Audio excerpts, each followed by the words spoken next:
Dynamite download. AEW 2020, John Silver. Special event, as you can see, SPD. For a splashing good time.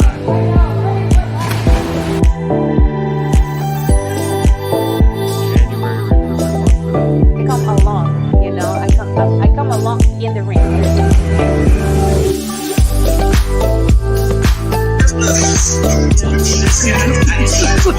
mean, I would not want to. I would not want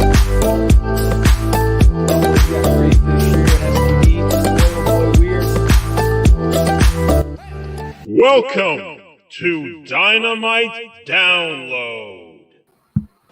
Boom goes the Dynamite because it is episode 50 here on Dynamite Download. A huge milestone for us this week. Not only were we all of us there live at All Out Weekend, but we are turning the page, starting a new chapter here at Dynamite Download, and it started this weekend at All Out. And we are in episode 50, almost our 1 year anniversary. And before we dive into tonight's card, guys, I'm still on a huge hangover All Out Weekend. You know, my voice is starting to come back. My chills are starting to go down a little bit. Yep. Even though as soon as we watched this show, I was, they're all back up. But man, oh man, was it a fun weekend, not only for the shows, but just the time we were interacting with some of the stars and the connections we made and the fans we met. So it was, it's so many highlights about it, but what are a couple of things that stuck out to you guys? Well, outside of the awesome show that we got to see, which is All Out, just how interactive the wrestlers were with the fans this weekend. It was great to see everybody get to hang out with their best, everybody get to meet their favorites, not just in our group, but just all the fans that were there. We got to meet a lot of really good people, both involved in the AEW and just the fan base. That was probably the coolest part for me, was just getting to see all these people that love this company together, enjoy it, and really get an awesome payoff on Sunday. Yeah, it reinforced everything that we talk about here, man. Yeah. The culture at AEW is so positive. The wrestlers themselves were so, you could tell, just very kind and gracious with their time. And all the fans, man, like just the community is incredible. Like we're part of this movement, and AEW certainly does represent. It's no wonder why we are connected with that. It's all about positivity. It's about uplifting each other. Really great time had by all. For me, it's not. My favorite moment of the whole weekend, without a doubt, was Sammy's vlog at awesome. FanFest, having QT Marshall cut a promo for his guys. That's right. Dynamite Download.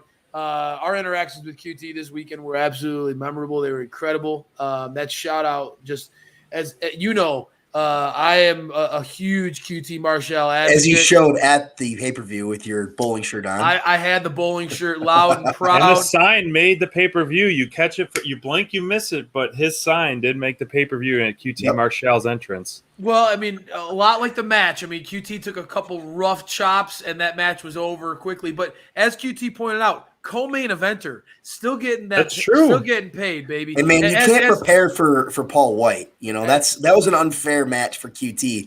As the two guys that voted for QT on the bingo card, that was not a fair matchup, because you can't prepare for a guy that's 7 feet tall and 350 pounds. You're not going to find QT complaining. That guy's hands always as big scheming. as a tennis racket. He's always scheming. He's always thinking of a new opportunity to get one up. So you know that QT is not going to be resting on his laurels. No, we aren't either here, folks. We're going to dive right into this week. Quickly, fresh off the heels, which what it feels like, SPD, when we talked about this, All Out, it felt like the biggest moment in recent history in AEW, without question. Really kept coming over it was and just over and over absolutely again. epic. And the continuation of this storyline, we didn't get to see a lot of this play out at All Out, but we got to see Malakai Black back in action here on Dynamite. His entrance alone is worthy of tuning in. Just the guy and we got to listen to him too at FanFest. If you can go out there and search that out, folks. Get an opportunity to hear Malakai Black taking the Q&A. Really insightful, intelligent guy.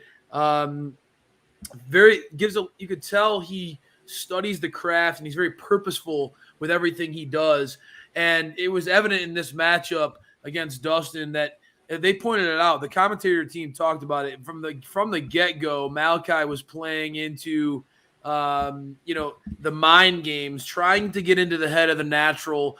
What were your thoughts on this one, SPD? Like, I know that you've been an advocate for Dustin Rhodes. It feels like he continues to push himself to stay relevant. And honestly, physically, looks fantastic for his age. He can still go in the ring. What were your thoughts about this matchup between a striker like Malakai Black and a brawler like Dustin Rhodes? That's well said, and that's definitely the thing I took out of it. It was a hard-hitting affair for sure. And you said it best. I mean, the natural Dustin, I mean, he has grown even better in the ring as he ages, like fine wine. I mean, the guy's got it all, and clearly the fans see it, given that you still got a chance nonstop like that. That brutal suplex through the table right away with Black. But what I loved about it was the physicality with this, but the storytelling with the boot. When he took Cody's boot from the first match he was there, we kind of were, throwing the idea of maybe he's going to collect things, like a collector of his victims, things like that. And we didn't see that when he was with Lee Johnson or against Brock, but we did kind of reminiscent. And then later in the show, we found out that we're going to get Cody re-debuting in New York on the 22nd, that they're going to go toe-to-toe in a rematch. So that's going to be pretty epic as well in AEW's largest show.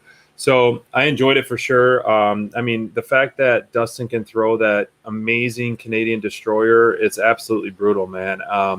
This one, Black stood out again for me. And granted, Mox was in his hometown, but I was hoping that we would continue the trend of Malakai Black being the main event Malakai, him closing the show.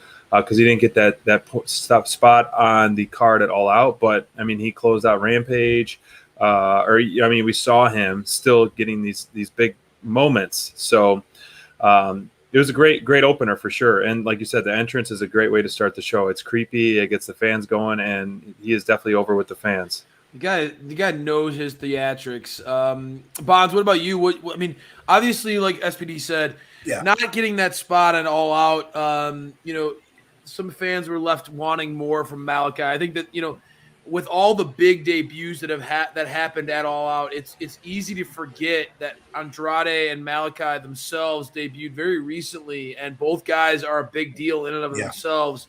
Malakai feels like he's had, sort of this momentum that seems to be untouchable right now. Putting away Dustin this way, leaving him bloody, spitting up blood. Really, I mean, I think that he's clearly sending a message to Cody, as we've seen in the past. Cody's adversaries can sometimes target those closest to him. What do you think plays out going forward between Malakai and Cody? You see Cody getting his revenge and beating Malakai, or do you think that Malakai beats Cody again? I'd like to hear your thoughts. Well, just back to this match really quick. I think that, this was one of those matches where we got to see a lot more from Malakai this week. I think that this is the longest match he's had, and I think that they were setting up specifically for this match with Cody, this rematch.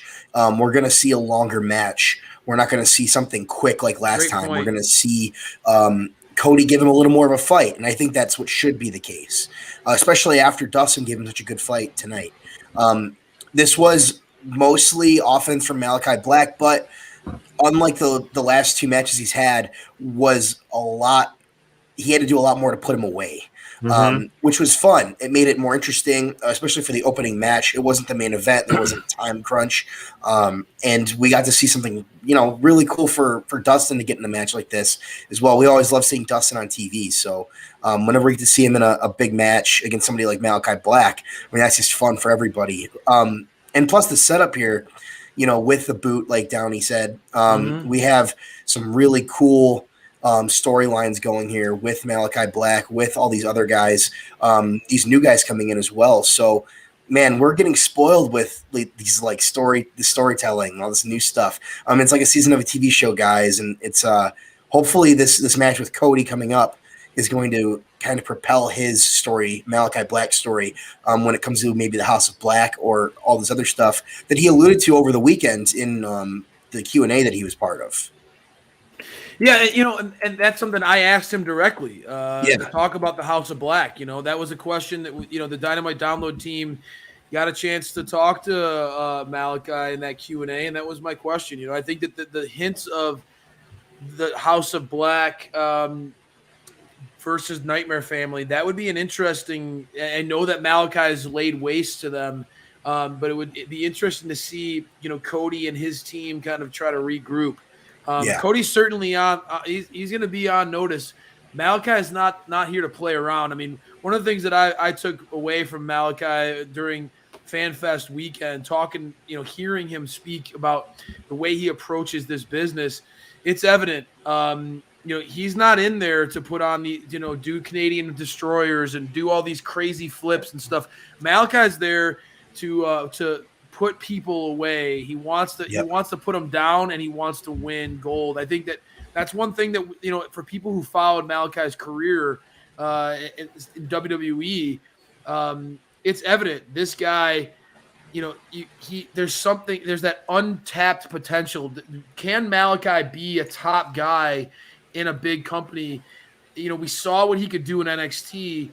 I'm intrigued to see does AEW What's his ceiling? Does AEW go all in with him? Is his ceiling, as high as some of us think it can be, given the mystique and the aura that he has, the presence that he carries himself with, his ability to connect with the fans? Does he have that ability to be a top guy, especially in such a crowded roster? Malakai certainly, a spotlight's on him. Cody Rhodes versus Malakai Black is going to really, and like you said, Bonds, in an extended match, that's going to be one that, I think is going to answer a lot of questions. Speaking of that, of answering questions, I think that Taz kind of threw Punk for a little bit of a curveball when, cutting Punk off in his promo. As the resident CM Punk slappy here, Bonds, tell us. I mean, I love CM Punk, but we're still way too soon after All Out. I still a little bitterness towards Punk after putting away my guy Darby Allin. Still having a little bitterness towards him. So why don't you take over and be positive here? Tell me what you felt about Punk coming out, speaking about his in-ring matchup at All Out, and how that whole thing played out. Well, Punk started off this segment by talking about, it was kind of like riding a bike. You don't really lose it. Plus, he's been training MMA. We all kind of know that in the background. So the ring rust wasn't there. We saw it in person. He looked like CM Punk, which was great. And then when Taz interrupted him, it made for some really cool stuff, as our resident Team Taz slappy as well. Yeah, that's true. I get the best of both worlds here, man. I get to see, CM Punk and potentially versus Ricky Hobbs or Hook, even Punk said, and Powerhouse Hobbs, man. We get to see all these guys, Ricky Starks, all these guys, FTW title, all these guys potentially wrestling CM Punk. And we're fans of all of them. We want to see Hook in the ring finally. And we're all huge fans of Powerhouse and Ricky Starks. So when Taz got in there and kind of alluded to these matches that could be happening, and insulted Punk for this honeymoon period that seems to be going on indefinitely. He's got that year tour, his return tour, where he's just going in front of the fans, where he's cheering him, and he's just like, "You guys are great, it's awesome." And I liked that Taz was the one that interrupted. The cult of personality momentum, we all love it. Oh yeah, as you should. If you got the momentum, use it, man. Bro. I mean, I know that we Bond certainly loves himself some Team Taz, and he loves himself some CM Punk. So he's pure fanboy right now, and who can blame him? I mean, I think obviously CM Punk's return is massive, and a huge push for the AEW going forward. Mm-hmm. But I think here at in our team, we've been talking about it. Powerhouse Hobbs, his immersion, like his ability to really transform himself. He's when we first saw him, he was really a raw baby face. And now when we watched him tonight, I mean, you would have never guessed that this guy was the underdog babyface story, because the way that they cut off CM Punk, kind of nuked his feel good moment, and then the way that Powerhouse Hobbs wrestled that match against Dante Martin, just bullying him. Out of Team Taz, I mean, obviously, yeah. I mean, Punk's named Hobbs quite a few times about it as a guy who he sees upside in. But am I crazy for thinking that Ricky Starks versus CM Punk could be a program in and of itself? I mean, both. Yeah, those guys on the mic. I mean, yes, it makes sense in terms of physicality because of, you know, size comparison, but those guys both have charisma. I mean, CM Punk was, you know, he's obviously one of the top baby faces in the company right now, just in terms of, you know, his new addition. He was putting everyone over all night, which was great. And I loved how Taz was on commentary and he was getting so heated. And so, you know, the fans there didn't get to hear all that, but that added such another element to the whole promo and all that. So for him to get all heated, and for, you know, Hobbs, who CM Punk and everyone we talked to is talking so highly about, is there in his corner. I think this is a good transition. And, you know, we've talked about Team Taz kind of being in a rut in a little sense, you know, ever since, you know, this turn on Cage, which was good. We wanted Cage to kind of ride momentum with the babyface, but they were still in a little rut in the way they're booking it. And I feel like anyone could be booked against CM Punk, whether it be in a, you know, tag match or singles run through, and it's going to work. And, you know, CM Punk talked very, very highly of this guy, Powerhouse Hobbs, and he was next on deck at Dynamite. And two young stars going toe-to-toe when this got announced. We were, I'm sure, unanimously very excited, because both these guys we are very high on. Dante Martin is the youngest competitor on the AEW roster, and we saw why Hobbs was called Powerhouse for a reason. The stuff that he was doing, you know, what I've loved about this transition of Hobbs with Team Taz and his growth with Team Taz is the fact that he can pace a match so veteran-like and so well. You know, starting with that Christian Cage match, that's where it really I noticed his extreme improvement. You know, when he was going with Cage and he was setting that tone, you know, taking outside of the ring, throwing into the barricade with Christian Cage. But now when he was with Dante, some guy that is absolutely incredible stuff. I mean, where he caught him, that tope suicida, and then threw him into the pole. I was like, that is so amazing. That was like one of the moments of the night on Dynamite. And then he's outside, and then he throws him back in the ring. I'm like, this is such a perfect match. And then, of course, we all know that Hobbs delivers one of the best spine busters in the biz. It was literally probably in the rafters and all the way down how high he got Dante Martin. But, man, it was a home run match from Hobbs, and both the guys really, but Hobbs especially. Oh, yeah, this is a huge win for Powerhouse. Martin's been on a really nice hot streak as of late, at least in the ring, maybe not in wins and losses, but, you know, in the ring he's been getting a lot of love. So having him win this emphatically against Martin was a big deal, especially if they're working, going to have a program with CM Punk.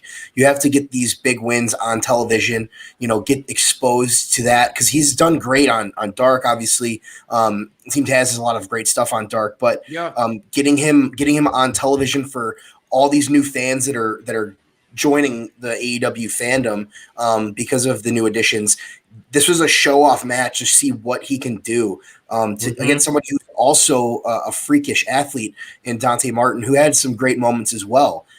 So this was the best of both worlds. We got to see Hobbs go over, really get some momentum going into a potential feud with CM Punk, and Martin didn't really lose anything because, you know, Powerhouse Hobbs is a powerhouse.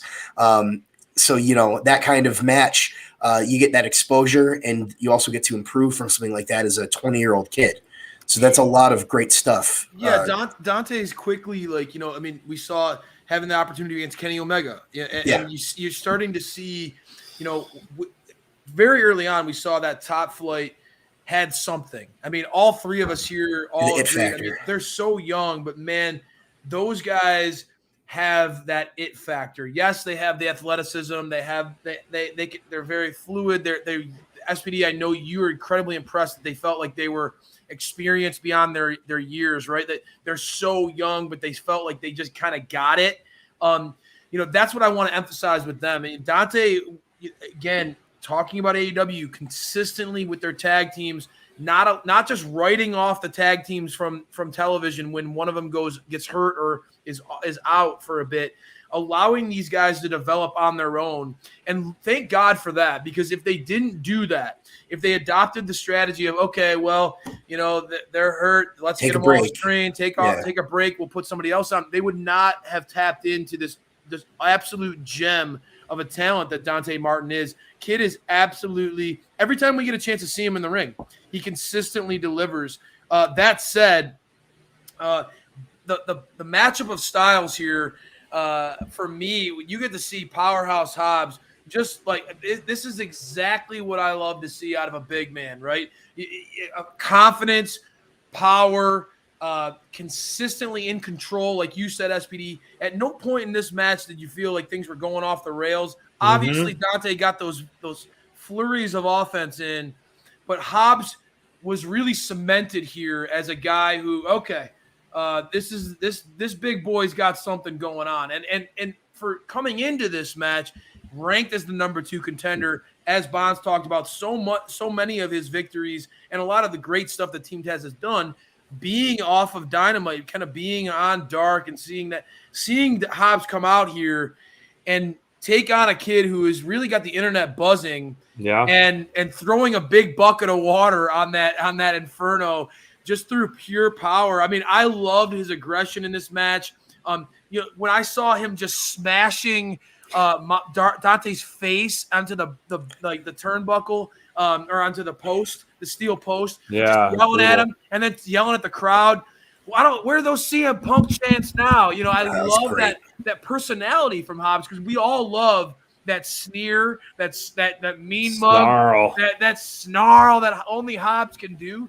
But when you combine you're starting to show some personality in the ring, and like you said, some pacing, combined with that raw power, there's a lot to like about Powerhouse Hobbs. And again, with all the names that have come into AEW, I think it's very important to note, great showcase of 2 homegrown talents on this show. Let's give credit where it's due to Tony Khan, using this show, a lot of eyes on the product, post All Out, to really build up some of those homegrown talents. And I think that's a continued trend with the next segment, which I felt like, guys, my gosh, MJF, this dude, there is nothing this guy won't do. What a purely genuine jerk this guy is. My God. And I can say from personal experience, salty, like the rim of a margarita, MJF. The guy very salty on that margarita. My gosh, this guy just shouldn't be a shock to any of us that he would be this insufferable after a big loss at a pay-per-view, right? I mean, if he's a dirtbag jerk when he's winning, my God, there were points tonight in this promo where, and SPD, you said it. I mean, in this day and age, it's shocking that this guy was willing to dip his toes into some of the things that he did tonight. I mean, just like calling out crackheads, and I mean, like Roseanne, the potbelly pigs out there in Cincinnati, calling the 16 and pregnant, and ripping on Pillman's family, Roseanne in the crowd. I mean, I love how Tony does not hold back on commentary, calling the lowest form of life ever, MJF. But, MJF, the most intriguing thing about this, and, other than all the insults that we wear as badge of honors here at Dynamite Download, getting from MJF, we know he's a big fan, and I know you're tuning in right now, MJF, so thanks for watching and subscribing. Thanks, buddy. Yes, but anyways, it is intriguing that the Pillman, I mean, that's another person CM Punk mentioned wanting to wrestle, was Brian Pillman Jr. We've already saw him go face-to-face with Griff, and so now he's going to he's going to go against Pillman. But the fact that the Wardlow saga is starting to unfold, yes. and that always happens, you know, when you have a heel that's kind of undercutting their muscle or their sidekick. They can only take so much. You can only poke the bear so much. And I feel like Wardlow is, you know, one or two more pokes before he essentially rips MJF in half and gives him an F10 out of there. And so, I mean, if we could see that in MJF's hometown of New York, where Wardlow does turn on MJF this soon, I think you ultimately get probably one of the biggest pops. That if you want to turn someone face, do it in someone's hometown against him. So whoever is, I mean, I know Pillman and MJF are going toe to toe, so it's going to be easy to boo MJF. But if you have that turn, that would be pretty sweet. So it's very intriguing how that thing's starting to play out with that. Oh, yeah, man. Well, it's always easy to boo MJF, especially after what he said tonight to Pillman. Man, he's something. There's things we cannot repeat on our channel that he said tonight. So it was fantastic from start to finish. It's always, it's always going to be a great promo when it's Maxwell Jacob Friedman, the salt of the earth, the number one pick, the man who couldn't take out Chris Jericho. Yeah, fair enough. And we know that it's extra salty this week because of losing to Chris Jericho on Sunday. But guys, what do you guys think about Brian Pillman in this big match against MJF? Because Brian Pillman's been a guy that we've all really liked how he's improved over the past year or so. And I mean, man, like, he's a big guy. He looks ready to go against somebody that's on that level of MJF. What do you guys think of that matchup? Yeah, I mean, like, dude, I'm thankful that you're putting the spotlight back on Pillman because you know, us talking right now, Wardlow was my breakout pick, breakout star for 2021. And that's important. I think that Wardlow breaking away from MJF, that dude can be the absolute top. I mean, when you talk about rising star. I love that, but I agree. Yeah. Thank you. Thanks for getting it back because I think that Pillman has that kind of same thing too, man. What we've seen out of Pillman, his ability to cut some very surprisingly, really. I mean, this kid is very comfortable on the mic. And if it wasn't for that mic work, I don't know if the Varsity Blondes would be as far along as we see them right now. Pillman has really stepped up as a leader when it comes to being comfortable, confident on the mic. And so we already know, although MJF doubts his ability to hang on the microphone with MJF, we already know Pillman can do his thing on the mic. But like you said, I mean, I'll be transparent. When we saw the Varsity Blondes breaking through early on, I know a lot about Pillman. Obviously through our love for lifelong wrestling fans, I knew a lot about him. But I was impressed with Griff Garrison. I was surprised with what a great athlete this kid was. I thought he was really stealing the show between the Varsity Blondes. And I will say, Pillman has really turned it on over the course of 2021. He is really starting to connect and click on another level. His upside seems to be unlimited at this point. I mean, the guy is jacked. You can tell he's taking his body seriously at this point. And his mullet on point. His mullet's on point. And he's consistently delivering. I think that MJF versus Pillman will be a great opportunity, and Pillman needs this. A great opportunity to go one-on-one against a heel that will challenge him to really push himself, dig down deep, to get that revenge. I mean, you could see he's seething. I thought this segment worked out perfectly. It did. Especially, we're going to see an elevation of microphone work. But let's move on to a big debut, guys. Ruby Soho. What do you think of that promo ahead of time, Bonds? The promo ahead of time? Yeah, the Ruby and DMD battle on the mic before this. Oh, yeah. Man, well, I mean, you get DMD on the mic anytime.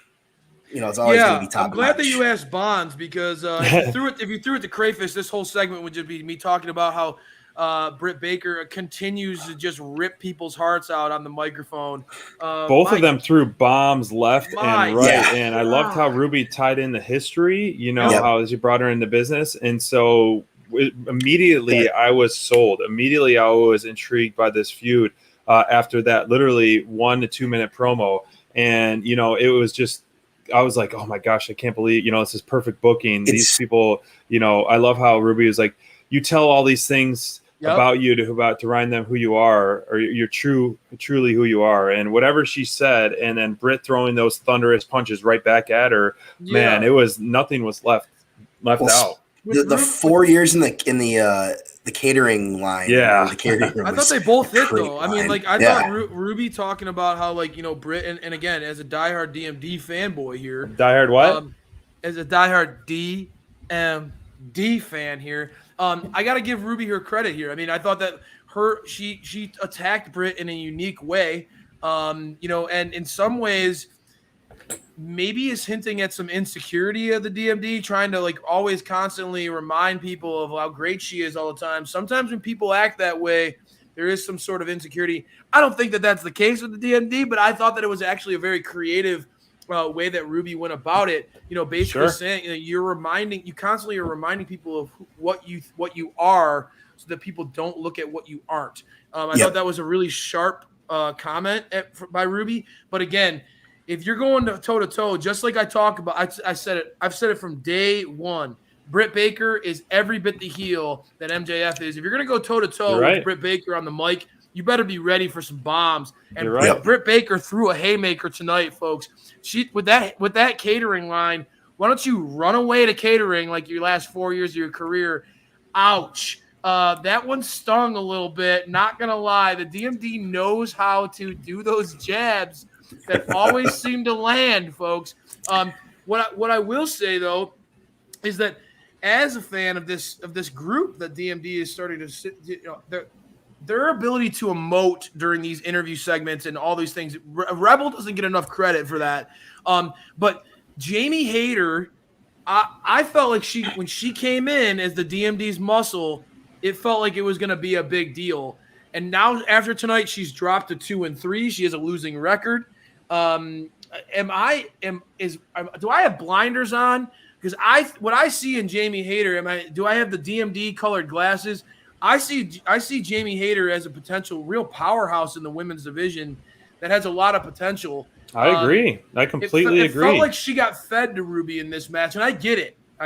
Ruby is the hot new name. It could have gone better if they booked it for something, you know, with a Rebel, just so you can protect Jamie. I think Jamie's still fresh return. I think you should protect her a little bit more. You know, maybe I'm intrigued with Jamie Statlander down the line as well. That would be a good one. So if you were to have Statlander take a victory over Jamie, I would accept that. Nothing against Ruby, but I think you just continue to build Jamie a little bit more for that as well. But I mean, we saw Ruby's Dynamite debut tonight. I mean, it's great to have these new talents, or, you know, a return in the ring and focused on it. And so keeping one of DMD's posse in the mix, where she's still, like I said, featured at all times. So she's, whether it's her posse or her promo going in the ring, that's exactly what you need to do. And these are two solid workers in the ring. And I think they delivered on that. The unfortunate biggest heel of the night, bigger than Britt Baker, was the picture-in-picture that we always get in the women's match. I'll say that every single week until it freaking stops. But this told a bigger story, and now it's stretching out the feud. And we're getting more featured women, which is what we've wanted for before, such as a trios match on Rampage on Friday. So we know we were a little upset with the way things went with Rio and the Battle Royale. You know, her short stint in it. Yeah, it was just and odd. Statlander, it was odd. And Statlander obviously is a big pivotal part of the women's division, especially with her return and how dominant she's been with, you know, only one loss. So these 6 faces on Friday, it's going to be a great showcase of the division and how it's growing. And you've been calling for that, SPD. I mean, I think that's a really great point. You know, Bonds, this has been a topic on our show for a few weeks now. Yeah. And the need to, obviously, you want to keep the DMD front and center. This woman is the face of the division. She is the one who got the Pat Mahomes money, like you talked about, you know, Bonds. So you want to keep her front and center. But you're starting to see AEW really flesh out this women's division. And now that you see Riho coming in, and now you get Ruby's debut, Statlander, as SPD talked about, really breaking through. A lot of fresh faces and a lot of intrigue around in the women's division. My heart's still a little broken that Thunder Rosa didn't win that battle royal, but I thought that AEW did a nice job of following up on that women's battle royal and making Ruby look like a legit contender tonight. Oh, they definitely did. I mean, you have her feuding already with Britt Baker's stable, which is massive in general. And then you just have her kind of go over pretty easily on Jamie Hayter. I thought it was a one-sided match for them after the picture-in-picture. You know, through the picture-in-picture, Hayter was actually doing a lot of damage. But once we got to actually see the whole thing on screen, it was Ruby's moment, which is great. I think that when you have a big name like this coming in that everybody's anticipating, you have to treat her like a big deal. I also do agree, though, with SPD here on his point about making Jamie Hayter look strong. So close to her re-debut. It's kind of unfortunate that she had to be the victim here of that. But again, it's going to make for a better match on Friday, I hope. We're going to have a really good trios match. And again, this is going to flesh out the division, continue to build new stars. Riho being back is awesome too. So we're going to get a lot of the big names in here back. And, you know, we're not going to talk about every promo of the night, but we got to see every major name in the women's division tonight, other than Serena Deeb. So basically everybody other than Deeb we got to see, which is good. That's a step in the right direction for Dynamite and for the women's division in general. Exactly. The women played a big role in tonight's show. And you know, that's something that shouldn't go unnoticed. You know, I think that the Anna Jay and Ty Conti, the way that they influenced this, you know, this FTR and Shawn Spears and Dark Order matchup, I think that they really are serving. Anna Jay is now being presented as the linchpin of all the chaos that's going on in the Dark Order. And there's a lot of chaos. That is certainly yes, there true. is. It's wild to see it. You know, the FTR and Shawn Spears, the Pinnacle group, those dastardly heels working like a well-oiled machine, while the home team of AEW feels like it's coming unraveled. SPD, I know that you were a big advocate for us to do the Join Dark Order January, and I don't know if you are a Johnny Hungy fan through and through. What did you think about this one, man? I mean, it had to be difficult for you to watch Evil Uno and all the antics that happened after the match. Just sort of heartbreaking to see what's happening into the Dark Order. Where's your head at, man? You know, first and foremost, it's great to see that FTR, you know, back in the ring again so soon, you know, with all the stuff and the hints that they're doing online. But, you know, those workhorses for sure can go toe-to-toe with anyone. But the main story was the Dark Order turmoil in this match. And, you know, we saw it on Dark, and we saw it last week when we were there for some of the Dark filming. So all throughout the match, it was a battle within, you know. And I'm hoping for Anna Jay and Tay Conti to kind of be the saving grace of this and kind of reunite their family and show them, you know, uplift each other. Or maybe Alex Reynolds' return maybe can help that as well. Something along the lines of it. But, you know, the silver lining of this turmoil is the fact that we're hopefully going to feature more of the Dark Order. You know, they've been so great and in Hangman's Corner and things like that, and we love that, but they haven't been in the ring as much on TV that we've seen. So if this, you know, turmoil that we're seeing, then hopefully they can ultimately get resolved. Maybe Hangman is the savior after all. You know, maybe he comes back and he's the savior of them, which is a whole nother story, which I would love to talk on Friday after we in Rampage Rundown about Hangman Adam Page. Where is he and what do we do with him? You know, that's a good topic. But as I digress, like, you know, the pure wrestling that we saw, and it's very, you know, Silver to me was the standout of this match overall. You know, I think he had the most in-ring stuff, and what we saw to him and Dax, that chemistry and kind of toe-to-toe and those strength and the wrestling, I think that would make a very intriguing singles match. And I hope that Tony Khan's listening, that we book John Silver versus Uncle Dax in a singles match for sure. Yeah, that was my big takeaway from this matchup. Obviously, other than the chaos and the intrigue of what's going on in the Dark Order, I think that is a very compelling storyline. I think the fans are emotionally attached to this group, and how can you not be with all the humor and all the heartbreak that these guys have been through? You know, it's very easy for us to feel connected to what's going on, and none of us want to see them splinter like this. So I think that story stands out, but Beyond that, I'm with you, SPD. I think that Johnny Hungy versus Dax, the workhorsemen of the Pinnacle, just their styles seem to really click well together. You know, I guess we shouldn't be surprised with how much Dax has been leaning into his love with Bret Hart and kind of taking pride in being a ring technician, sort of a nice base that other opponents can always trust to get a good match out of. But I just think that this is a really good pairing. I like their styles together. It got to showcase Johnny's strength, and I think that they really worked. Also, I want to piggyback off of this. FTR and Shawn Spears working under the umbrella of Tully. That is they got a nice thing going there. And the more we start to constantly, until they're revealed, the trios, the belts, until that's revealed, I'm always thinking about what are the potential challengers in that division. That's a dark horse one right there. I mean, you got to know the FTR. Sure. Kenny Omega is always referred to as the belt collector.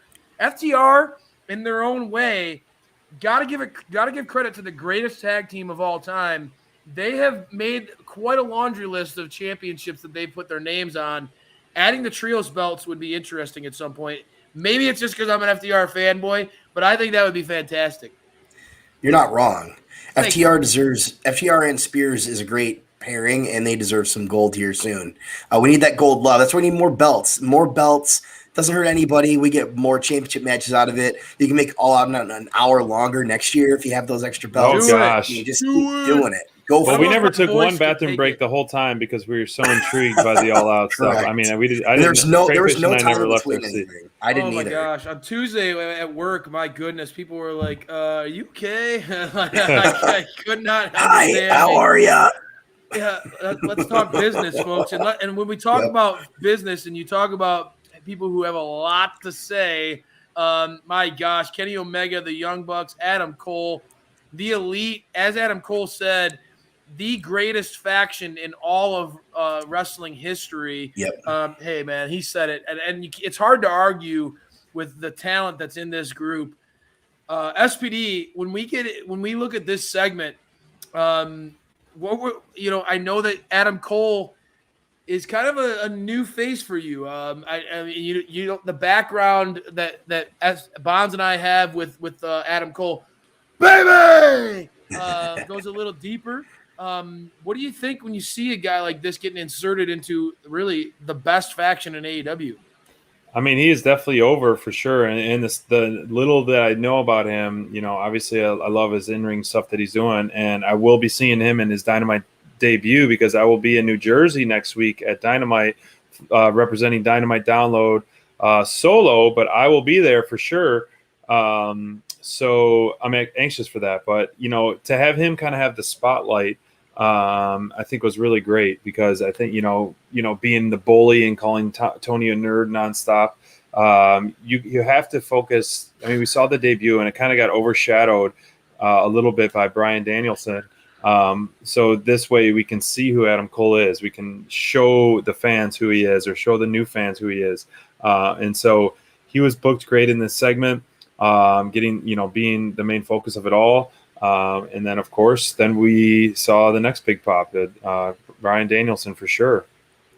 Yeah, man. We got to see a lot of star power tonight, guys. This last half hour or so of the show was just star-studded. And I think it's pretty cool that Adam Cole's with his friends. He's with his brothers in arms. It could have gone either way if you guys follow the Bullet Club story at all. Like, it could have gone either way, which makes it so awesome that he's part of it because we were getting kind of getting some stale vibes from the Elite at certain times during this.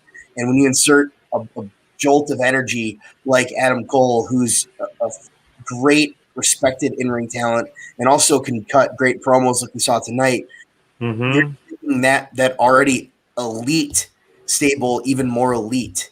And then you get to see the SPD special, Bryan Danielson. That's right. Which was just inserting him into this with Kenny Omega. We get to see a guy who's widely respected as the best wrestler in the world against Kenny Omega, who just won the award PWI award for the best wrestler in the world. Yep, That's right. Congrats. Well And if- deserved. And if this is Danielson's first singles match, man, what an opening your Dynamite career, your AEW career. He's going against the belt collector, the man who's been carrying AEW through 2021, Kenny Omega. I just can't wait for that when we're going to get it. I think we need to. Those are two big topics to talk about on Friday after we talk about Rampages. You know, what and we doing with Hangman? Where is he? How do you see him returning? And then Brian Danielson's in-ring first match, and how would you book it?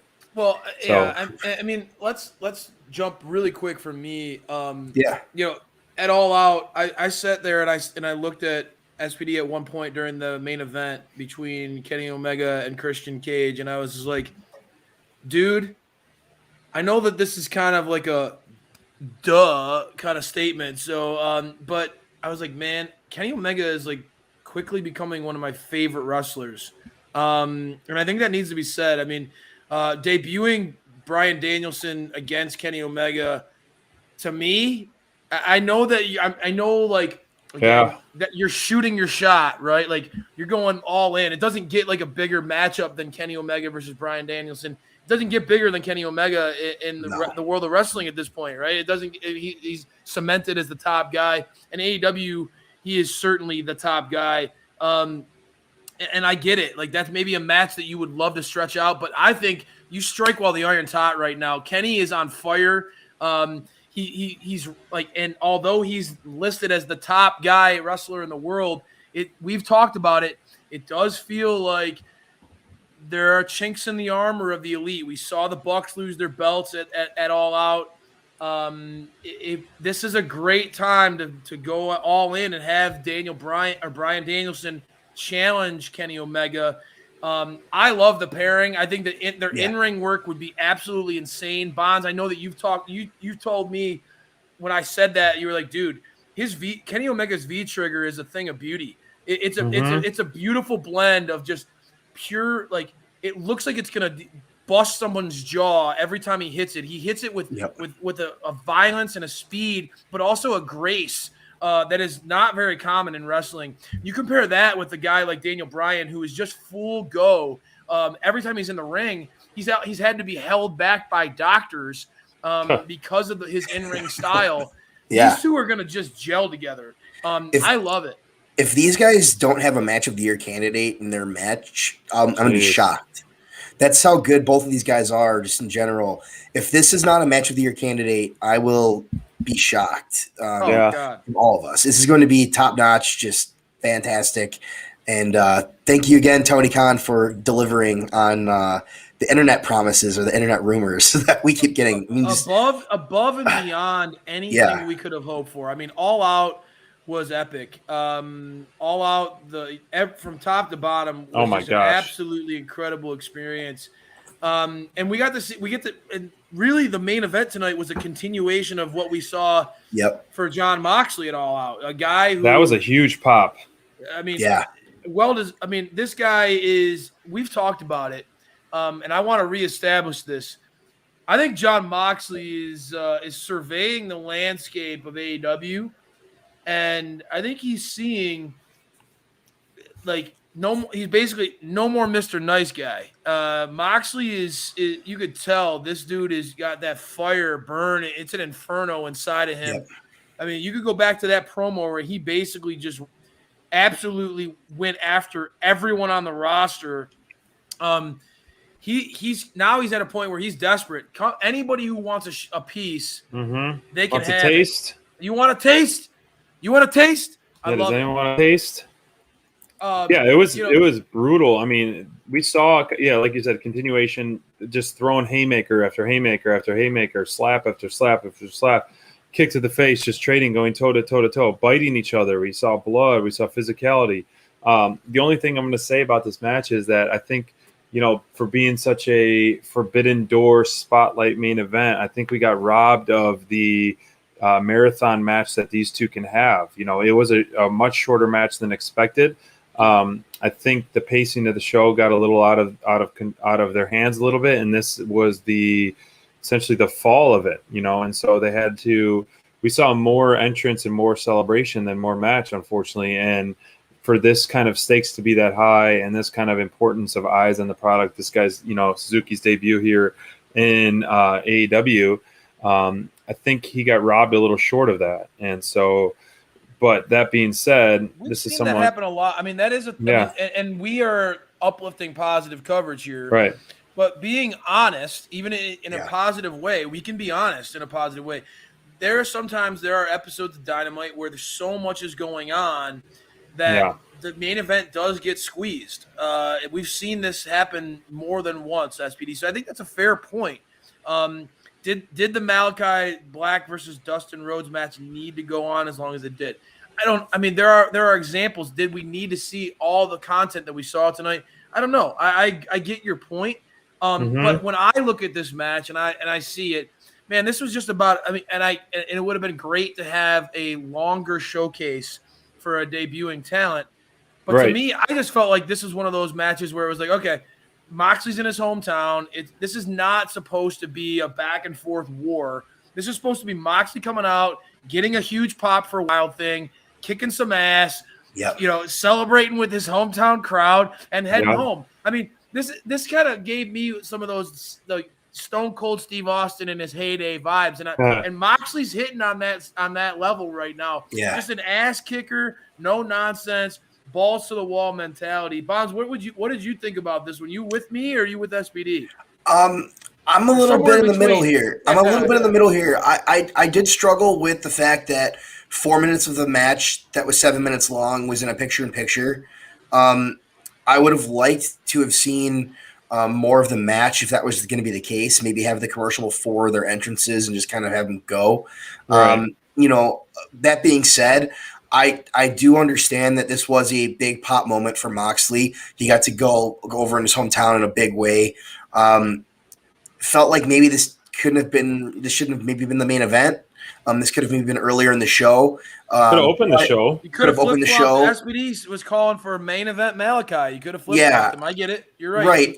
Just because of how much time it was given, I think that it didn't really feel like a main event, unfortunately. But we are spoiled on Dynamite most of the time where we get these pay-per-view worthy main events all the time. And so maybe this one just felt a little bit underwhelming because it wasn't that. But again, it was a good match. It just felt a little short. We didn't get to see more than half of it in picture-in-picture, which is unfortunate. Right. And, it didn't have that big match vibe that we're used to seeing to close out the shows recently. But still entertaining to watch in its own right. Yeah, I think that's a fair step. I think that's a fair balance between SPD and I. I think that's a good take. And when we look at the card, starting the show off with Moxley could have been on fire, right? But I think that, again, you said it. AEW tends to spoil us, and we get a chance to see some of these crazy main events all the time that take place. Yeah. Maybe sometimes the expectations are crazy.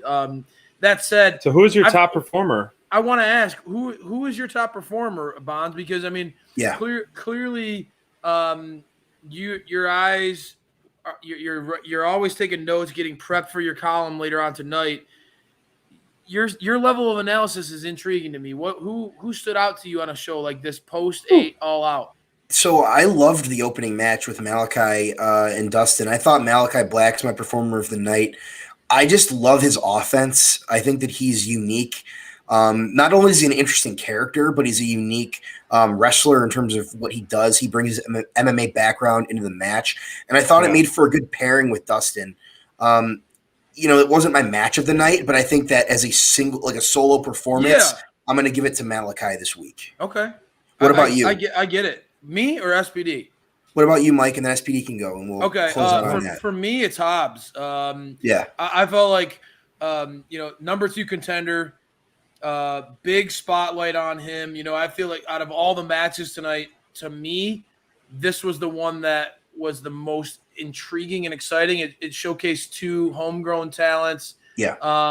And 2 guys that when we talked about this segment, you nailed it.